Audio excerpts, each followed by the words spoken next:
तो ये ज़्यादा बेहतर काम करेगा। तो इसमें ये हमारे पास जो पिन है ये कॉपर की पिन इसमें इस्तेमाल हुई है, तो मैं इसको भी निकाल लूँगा और इसके अंदर हम लोग इसको अच्छे से साफ़ कर लेंगे एक बार रेगमाल की मदद से, और फिर इसमें हम लोग अपना नया एलिमेंट लगाएंगे और फिर आपको चेक कराते हैं कि किस तरीके से ये वर्क करता है।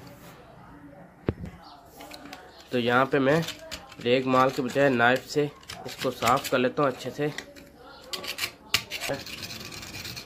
उतर ये बाद में भी जाएगा, जब मैं नया इसमें एलिमेंट चेंज करूँगा, जब वो गर्म होगा तो उसी टाइम में खुद ही भी साफ़ हो जाएगा, लेकिन मैं चाह रहा हूँ कि ये उतर जाए तो बेहतर है।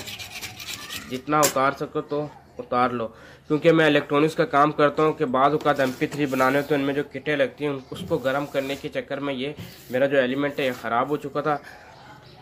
तो ये काफ़ी हद तक साफ़ हो चुका है। उसके बाद मैं अभी इनको कट कर लूँगा यहाँ से इन वायरों को, और दोबारा से एक बार अच्छी से करके इनको लगाऊँगा।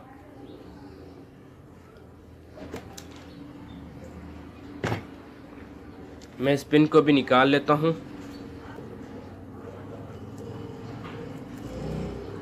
तो ये पिन काफ़ी ज़्यादा अरसे से इसके अंदर लगी हुई है और बहुत ज़्यादा टाइट हो चुकी है, तो थोड़ी इसको मैं चोटे रखूँगा तो ही ये बाहर की तरफ आएगी। तो ये आप देख सकते हैं कि जो इसका एलिमेंट है, ये जो वायर होती है इसे हम लोग कहते हैं न्यूट्रॉन वायर, जो कि गर्म होती है। ज़्यादातर हमारे जो इस्त्री वगैरह होती हैं या हीटर जिसमें चाय वगैरह बनती है, या आप जो हीटर इस्तेमाल करते हैं उनमें इस तार का सबसे ज़्यादा इस्तेमाल होता है। तो जब भी इस वायर में से करंट गुजरता है तो ये तार बहुत ही गर्म हो जाती है।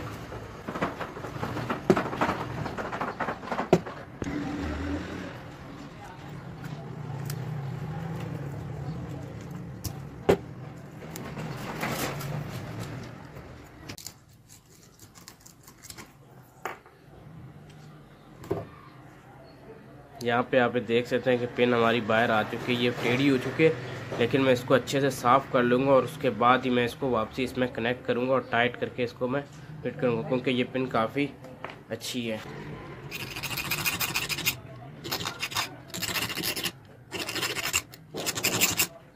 तो इससे साफ़ कर लें और वापसी इसको आप कनेक्ट कर लेना। मैं उसके बाद आपको दिखाता हूँ किस तरीके से आपने इसको एलिमेंट को कनेक्ट करना है।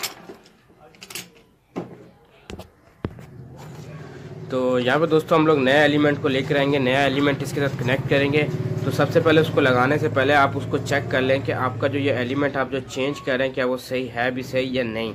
तो इसी तरीके से मैं एक बार यहाँ पे कनेक्ट करूँगा और दूसरी वायर है वो मैं यहाँ पे कनेक्ट करके अपने सीरीज़ बोर्ड में कनेक्ट करेंगे और सीरीज़ बोर्ड में लगा के चेक करेंगे, पता चले कि आपने सारा काम कर लिया उसके बाद एलिमेंट ही हमारा ख़राब हो। तो यहाँ पे आप देख सकते हैं कि सीरीज़ का जो बल्ब है वो ऑन हो चुका है, इसका मतलब है कि जो हमारा एलिमेंट है वो बिल्कुल ठीक है। तो यहाँ पे मैं इसको निकाल लेता हूँ वापसी बाहर। अब उसके बाद हम लोग इसको चेंज करते हैं। तो यहाँ पर सबसे पहले हम लोग ले आएंगे इसको। सबसे पहले आपने क्या करना है, इन वायरों को आपने अच्छे से ऊपर की तरफ कर लेना है ताकि ये शॉर्ट ना हो।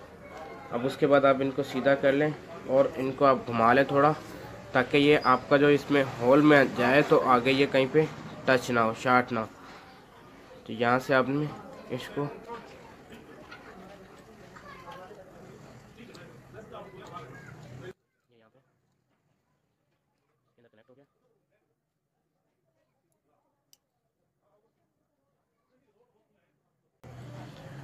ये इसमें कनेक्ट हो गया। उसके बाद हम लोग इसको क्या करेंगे, यहाँ पे स्क्रू लगा लेंगे।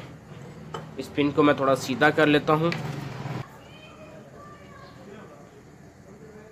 यहाँ पे इसको मैं कनेक्ट करूँगा, उसके बाद इसमें स्क्रू लगा दूँगा और टाइट कर देंगे हम लोग।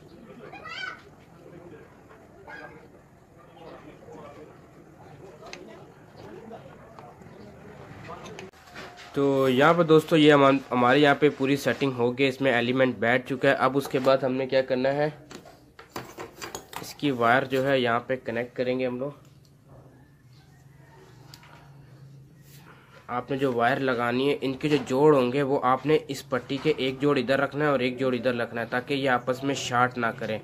तो एलिमेंट ये इसमें दिया ही इसलिए होता है कि आप एक जोड़ को इधर रखें और एक जोड़ को इधर। मैं जल्दी से इसके जॉइंट लगा लेता हूँ और फिर उसके बाद फाइनल होके इसको मैं चेक कराता हूँ कि ये कैसे वर्क करता है। तो यहाँ पे दोस्तों मैंने इसके जॉइंट लगा दिए हैं। अब उसके बाद मैं इसको रख देता हूँ